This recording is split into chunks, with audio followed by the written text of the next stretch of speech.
أحلى وغاياتي بها عليا، حياتي بالقيم أحلى وغاياتي بها عليا، وكل سعادتي أني بمسؤولية أحيا، حياتي بالقيم أحلى.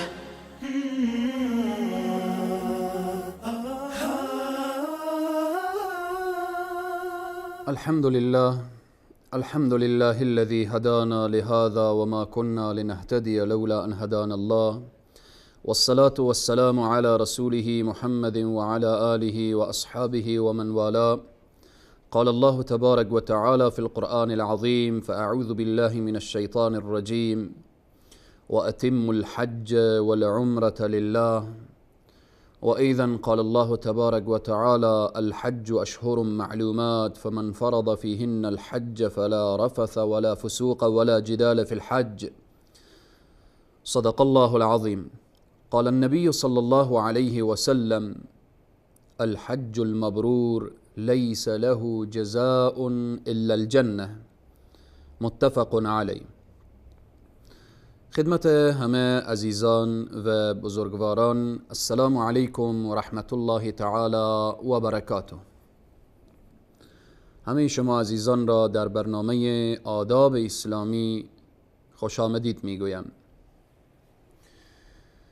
یکی دیگر از آداب اسلامی آداب حج هست. آداب نماز و آداب روزه و آداب صدقه یا زکات قبلا بیان شد. الان آداب حج. این عبادت و یا این حکم از احکام اسلامی یا این رکنی از ارکان اسلامی چنان آدابی داره که ارتباط میگیره به آداب قبل از سفر حج، ارتباط میگیره به بعد از سفر حج، ارتباط میگیره به آداب در اثناء اجراء مراسم حج، همچنین ارتباط میگیره به در اثناء سفر. ارتباط به فضائل حج، برکات حج، جایگاه حج. همین قدر که همین حدیث رسول صلی الله علیه و سلم که می فرمایند: الحج المبرور لیس له جزاء الا الجنه. به همین اکتفا می کنیم، می رویم به سراغ آداب حج. رسول صلی الله علیه و سلم می فرمایند حج مبرور یعنی حج مقبول، حجی که به پیشگاه الله سبحانه و تعالی قبول میشه و قبول واقع میشه، پاداشش چیست؟ لیس له جزاء، نیست هیچ پاداشی، الا الجنه، مگر جنت پروردگار عالم. آداب حج در ابتدا شخص باید مشوره کنه، خصوصا با کسانی که تجربه این سفر دارد. شخص میره مشوره میکنه: من قصد حج دارم، اراده حج دارم، چگونه باید تصمیم بگیرم، چه کار باید کرد. این از جمله آداب حج هست. بعد از این که مشوره کرد، رفیقی که در راه همراهش هست او را میبینه و نگاه میکنه چگونه شخصیت است و در این راه با او چگونه باید همراهی داشته باشه. سوم از جمله آداب حج اینه که وقتی حج شخص تصمیم حج گرفت، مشوره کرد، استخاره کرد، رفیق تعیین شد، حالا دیگه تصمیم جدی شد که حج میره، بره به نزد یکی از علما مراسم و مناسک حجر بخوانه، کتاب حجر بخوانه، آداب حجر و احکام حجر یاد بگیره. لااقل اگر به نزد یکی از علما نمیره، امروز الحمدلله رساله های موجز و خلاصه پیرامون حج تحریر شده و نوشته شده. این شخص یک کتاب حج و یک رساله حج را پیدا کنه و او را مطالعه داشته باشه و حتی در سفر همراه خود در کیسه خود و در جیب خود داشته باشه تا اینکه در مراسم و مناسک حج جای برایش سوال خلق میشه از روی اون کتاب برداره و نگاه کنه. اما به نزد علما باشه و در کنار علما باشه از همه بهتر و احسنتر و نیکوتر هست. از جمله آداب حج اینه که وقتی شخص تصمیم حج گرفت وصیت‌نامه خود را بنویسه که من چگونه معامله دارم، چگونه بیع و شرای قبلا داشتم، از چی کسی قرضدار هستم، چی کسی از من قرض میخواهد و مسائل زندگی خود را خلاصه در وصیت‌نامه بنویسه و دیگران را واقف کنه، اهل بیت خود را، خانواده خود را. لااقل اگر وصیت‌نامه نمی نویسه با زبان خود آن حرف هایی که لازمه و ضروریه باید به زبان بیاره تا دیگران واقف بشن. از جمله آداب حج گفتیم که آدابی که قبل از اینها هر کدام بیان شد قبل از سفر هست، قبل از حرکت کردن هست. مسئله توبه هست. شخص باید توبه کنه، افعالی که در گذشته گناه و معصیتی که انجام داده توبه داشته باشه و از اقوام و خویشاوندان خود حلالیت بطلبه، بره از اونها بگویه که من حج میروم. چون در قضیه حج الله سبحانه تعالی وقتی کسی که در حج میره گناهانش را میبخشه و رسول صلی الله علیه وسلم میفرمایند رجع که یوم ولدته امه، مثل که از مادر تولدش برمیگرده. فقط قضایای حق الله هست، قضیه حق الناس باید از طرف حقش برایش پرداخته بشه، حقش برایش رسانده بشه یا طلب حلالیت و عفو بطلبه. قرآن میفرماید و توبوا الی الله جمیعا ایها المؤمنون لعلکم تفلحون. همه دست جمعی باید به درگاه الله سبحانه تعالی توبه کرد تا اینکه رستگار دنیا و آخرت شد. همچنین از جمله آداب حج مصارف حج. شخص وقتی پول میده در راه الله سبحانه و تعالی، چون حج عبادتیه که هم انسان باید مال مصرف بکنه، هم عبادت جانی هم عبادت مالی. این مال باید از راه حلال به دست آمده باشه. در قسمت صدقه هم این را اشاره کردیم، در قسمت حج هم میگوییم که رسول صلی الله علیه و سلم میفرمایند ان الله تعالی طیب لا یقبل الا طیب الا طیبا. الله پاک، جز پاکی چیزی را نمیپذیره. پس در راه حج مصارفی که میشه، مصرفی که میشه، پولی که پرداخته میشه باید از راه حلال باشه. نکته دیگری که ارتباط میگیره به آداب حج اینه که حج و عمره، کسی که قصد حج داره، قصد عمره داره، باید خاص به خاطر الله سبحانه و تعالی باشه. و اتم الحج والعمره لله. نه این که شخص به حج بیاید تا او را حاجی بگن، نه این که این سفر جز سفر سیاحتی و بالاخره تفریح و اینها فکر بکنه. برو حج میرم، ساعت ما هم تیر میشه و بالاخره یک چکر هم میشه در این قسمت. نه، چنین نیست. عبادت خاص به خاطر الله باید باشه. و اتم الحج والعمره لله، خاص به خاطر الله سبحانه و تعالی. نکته دیگر اینه که وقتی که حاجی احرام بسته کرد متوجه ممنوعات احرام باشه، آنچه که ممنوع هست، و همچنین متوجه باشه که لهو و لعب و فسق و فجور و اینا هر وقت باید خود را از این اعمال زشت انسان دور بداره، خصوصا وقتی که احرام بسته شد. هنگامی که احرام زد و نیت حج و یا عمره را داشت که صدای تلبیه را بلند کرد، باید خودداری کنه از ممنوعاتی که درباره احرام گفته شده. از جمله آداب حج اینه که در اماکن مبارکه و مقدسه مصروف تسبیح و تهلیل و ذکر پروردگار عالم. بعضی انسان ها رو میبینیم در منا، در عرفات، در مزدلفه، در این مشاعر مقدسه اختلاط میکنن یا خواب هستن. در کنار این که حالا اختلاط یا صحبت کردن، حرف زدن، در لابلای این حرف ها شاید غیبت باشه، شاید تهمت باشه، نعوذ بالله شاید نمیمه باشه، شاید حرفایی باشه که الله سبحانه و تعالی از او حرفها خوشش نمیآیه. الله سبحانه و تعالی میفرماید فاذا افضتم من عرفات فاذكروا الله عند المشعر الحرام. در این اماکن انسان باید بیاد الله سبحانه و تعالی باشه. سبحان الله بگو، استغفر الله بگو، لا حول ولا قوة الا بالله بگو، لا اله الا الله وحده لا شریک له بگو، تلبیه بگو.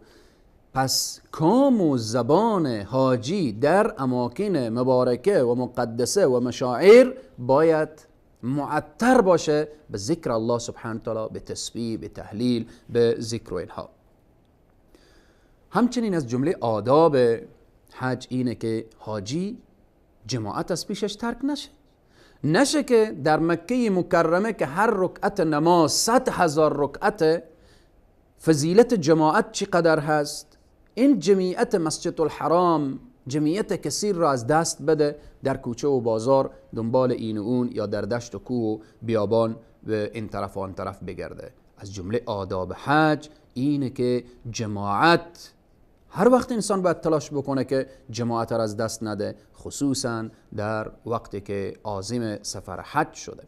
از جمله آداب سفر حج اینه که انسان امر به معروف و نهی از منکر داشته باشه به اسلوب حسنه. ادعو الى سبیل ربک بالحکمة والموعظة الحسنه وجادلهم بالتي احسن. امر به معروف، نهی از منکر. در این سفر وقتی میبینید کسی کار شایسته را انجام میده، از او تقدیر بکن. اگر دوچار یک منکر شده، خلاف شرع شده، دوچار بدعت شده، اعمال را انجام میده که موافقت به شریعت نداره، او به اسلوب حسنه و درست او را راهنمایی کردن هست. از جمله آداب حج اینه که از اذیت دیگران انسان خودداری بکنه. از لحظه ای که حرکت میکنه طرف سفر حج، از لحظه بالا شدن به موتر چنین نباشه که ازدحام و این را بالاخره چنان شلوغ و ازدحام کنه تا دیگران خصوصا موسفیدها، خصوصا خواهران مورد آزار و اذیت قرار بگیرن. لحظه بالا شدن به طیاره، لحظه پایین شدن از طیاره، لحظه بالا شدن به موتر، لحظه پایین شدن از موتر، باید انسان متوجه باشه تا دیگران را اذیت نکنه. سفر حج یک سفر عبادی هست. از لحظه‌ای که انسان از خانه بیرون میشه تا وقتی برمیگرده باید کامل متوجه باشه که من در یک سفر قرار دارم که این سفر است که الله سبحانه و تعالی چنان وعده کرده که رجع کیوم ولدته امه. وقتی که در طواف هست اذیت نداشته باشه، رفتن به حجر الاسود دیگران را اذیت نداشته باشه. پس اینه که از جمله آداب حج اینه که یک حاجی با صبر، با استقامت و با بردباری، با حلم در این سفر روان باشه. از جمله آداب این سفر مبارک اینه که خصوصا تعلق میگیره برای خانم ها، حجاب درست و صحیح داشته باشن، حجاب داشته باشن. برای خواهرها فقط لحظه‌ای که احرام دارن روی خود را نمی پوشن و وقتی با اجنبی ها و بیگانه ها روبرو میشن حتی پس روبند خود را و نقاب خود را میگیرن. ام المؤمنین عایشه صدیقه رضی الله عنها میفرمایند که ما وقتی که طرف حج میرفتیم، هنگامی که مردان اجنبی از کنار ما عبور میکردن، ما روبند پایین منداختیم. وقتی که اونها از کنار ما رد میشدن، پس بار دیگر چون روح باید در وقت احرام پوشیده نباشه، روی خود را نمی پوشاندیم. پس همچنین از جمله آداب برای برادرها هست در موسم حج، نباید چشم چرانی، نباید نگاه کردن طرف زن نامحرم، نباید بالاخره باید وقتی که حرکت کردیم طرف حج تمام فکر ما، اندیشه ما همه طرف این باشه که یا رب الحج المبرور لیس له جزاء الا الجنه. این جنت را چگونه به دست بیاورم؟ این که حج مقبول و مبروری را داشته باشم. همچنین از جمله آداب حج استغنا، یعنی گرفتن زاد و راحله. الله سبحانه تعالی میفرماید و تزودوا، شما در این راه زاد و راحله بردارید، اما متوجه باشید که فإن خیر الزاد التقوا، بهترین توشه تقوا هست، خدا ترسی هست. توشه در این راه از جمله آداب هست. نشه که یک شخص چیزی نداشته باشه بیاید در این سرزمین محتاج بشه، دستش دراز بشه پیش دیگران. پس بنان از جمله آداب حجه. چنان کسی که طرف حج روان میشه تا وقتی که بر میگرده زن و بچهش هم محتاج نباشن و خودش هم در این سفر وقتی میآید و برمیگرده محتاج نشه. از جمله آداب حج اینه که مردان بلند تلبیه میگن لبیک اللهم لبیک و زنها آهسته تلبیه میگن. از جمله آداب حج اینه که وقتی که گفتیم در مشاعر مبارکه و مقدسه، در اماکنی که مراسم اجرا میشه، خصوصا در جمرات، خیلی باید ادب رعایت بشه. شریعت مقدس اسلام، دین برای ما گفته شما جمره رو بزنیم، مشخص کرده که اون سنگی که زده میشه به اندازه اون نواد یا هسته و یا خسته خرما که هست گفته شده، سنگ ریزه ها. اما بعضی انسان ها با کفش شیطان رو میزنن، بعضی دشنام میدن، بعضی بالاخره حرکات عجیب و غریبی از خود نشان میدن. این از ادب به دور هست. باید آداب حج رعایت بشه.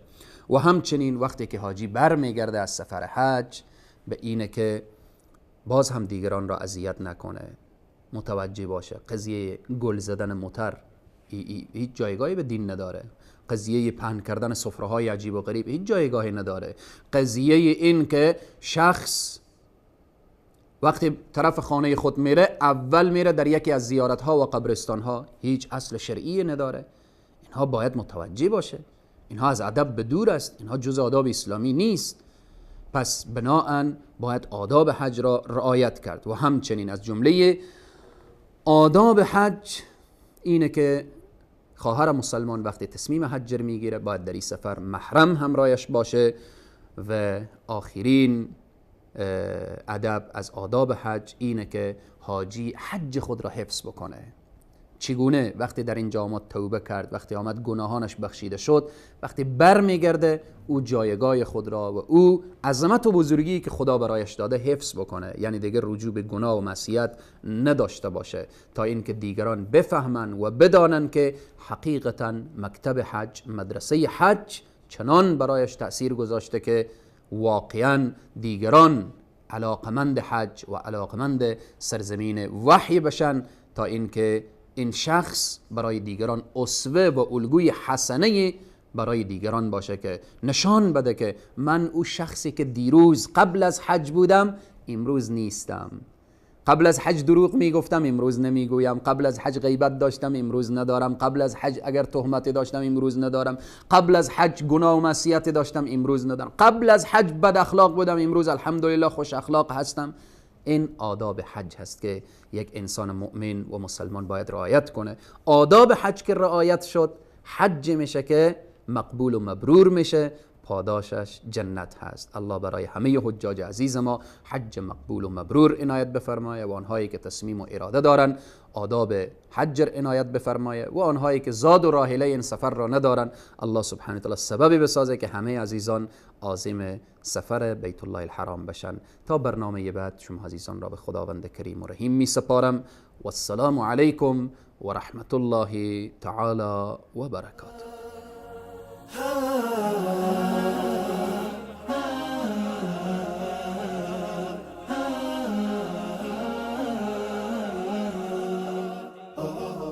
حياتي بالقيم أحلى وغاياتي بها عليا. حياتي بالقيم أحلى وغاياتي بها عليا. وكل سعادتي أني بمسؤولية أحيا. حياتي بالقيم أحلى